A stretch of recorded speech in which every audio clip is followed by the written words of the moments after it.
Dunia MotoGP sedang berubah dan Yamaha sedang ada di titik paling kritis dalam sejarahnya. Setelah 2 dekade bersikukuh pada filosofi mesin inline 4, kini mereka akhirnya tunduk, menyerah, dan beralih ke mesin V4.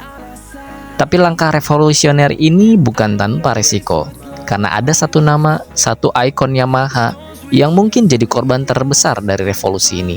Ya, Fabio Quartararo. Apakah mesin V4 akan menyelamatkan karir Fabio atau justru menghancurkannya? Hari ini kita akan bedah secara mendalam hanya di Deep Insight di episode ke-7 ini.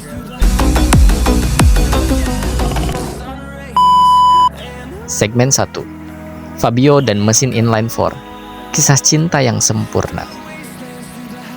Sejak masuk ke kelas Premier di tahun 2019, Quartararo langsung menyatu dengan Yamaha YZR M1-nya. Gaya balapnya yang smooth, presisi, dan kalkulatif menjadi senjata mematikan di era awalnya. Fabio adalah pembalap dengan corner speed luar biasa. Dia tidak menyerang tikungan seperti Marquez, tidak memaksa seperti Bagnaia. Dia mengalir seperti sungai yang mengukir lintasan. Dan itu cocok sempurna dengan karakter mesin inline 4 Yamaha. Mesin yang tidak brutal, tapi halus. Yang tidak mengejutkan, tapi konsisten. Tapi masalahnya, dunia MotoGP sudah berubah. Segmen 2. Revolusi V4. Ketika kehalusan tidak lagi menang. Ducati dengan mesin V4-nya mulai mendominasi. KTM menyusul. Honda dari dulu sudah V4. Meskipun sekarang mereka sedang tersesat. Di tengah arus kekuatan yang semakin liar dan agresif, Yamaha justru terlihat lembek. Tahun demi tahun, Fabio frustasi. Di trek lurus, dia disalip dengan mudah. Di tikungan, dia harus mengerem 2 meter lebih awal. 2023 jadi titik balik. Yamaha mulai buka mata. Dan akhirnya, mereka mulai kembangkan mesin V4 mereka sendiri. Tapi, disinilah pertanyaannya. Apakah Fabio cocok dengan V4? Segmen 3. Apa itu mesin V4? Dan kenapa bisa jadi masalah buat Fabio? Mesin V4 itu brutal. Dia bukan mesin untuk pembalap halus. Dia mesin untuk petarung. V4 menghasilkan power besar dengan karakter lebih eksplosif. Cornering dengan motor V4 butuh gaya point and shoot, bukan flowing. Fabio terbiasa membuka gas secara progresif, mengalir di sudut. Tapi mesin V4 menuntut gaya balap yang agresif, paksa, dan penuh tekanan di ban belakang. Pembalap seperti Marc Marquez, Jorge Martin, Brad Binder, Pecco Bagnaia, mereka tumbuh besar dengan karakter ini. Tapi Fabio, dia adalah seniman cornering, bukan gladiator V4. Segmen 4. Apa resikonya jika Fabio gagal adaptasi? Resiko paling nyata adalah Fabio kalah dari pembalap Yamaha lainnya.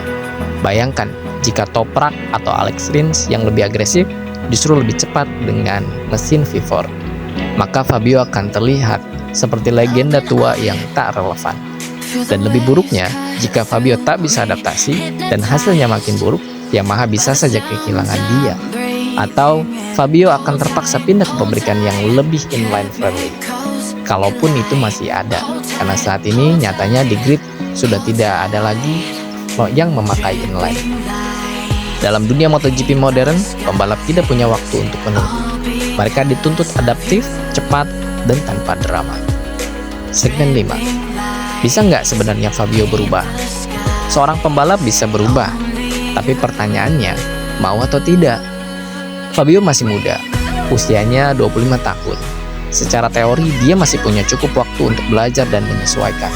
Tapi untuk bisa menyatu dengan mesin V4, pertama, dia harus ubah gaya pengereman. Kedua, mulai sliding di entry.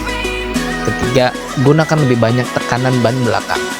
Dan yang keempat, dan yang paling sulit, mengorbankan kehalusan yang jadi senjatanya. Bagi seorang seniman, itu bukan adaptasi. Itu pengkhianatan terhadap jati dirinya Fabio Quartararo. Segmen 6. Apa yang harus dilakukan Yamaha? Yamaha juga punya PR besar. Mereka tidak bisa asal comot karakter V4 Ducati dan berharap itu cocok untuk semua pembalap.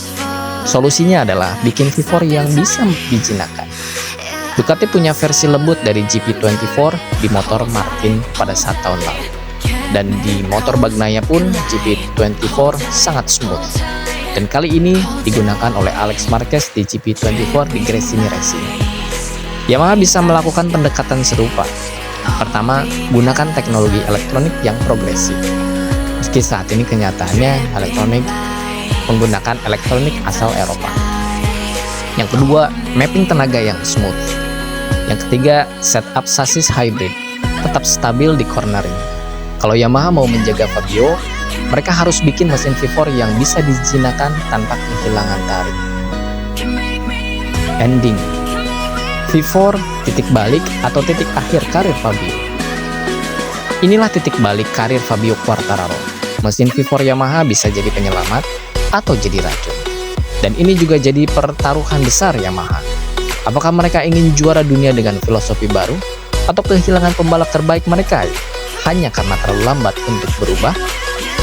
Satu hal yang pasti, musim 2006 nanti akan jadi musim paling penting dalam karir Fabio Quartararo. Dan kita sebagai fans MotoGP akan jadi saksi. Apakah mesin V4 akan jadi awal dari kebangkitan Yamaha dan Fabio, atau justru akhir dari semuanya? Kalau kamu suka analisis seperti ini, pastikan kamu subscribe dan nyalakan loncengnya ya. Karena di episode selanjutnya kita akan kupas apakah Yamaha bisa menyaingi Ducati dari sisi teknologi, bukan hanya mesin. Gue admin MotoGP ID, sampai ketemu lagi di episode berikutnya di Deep Insight, hanya di MotoGP ID.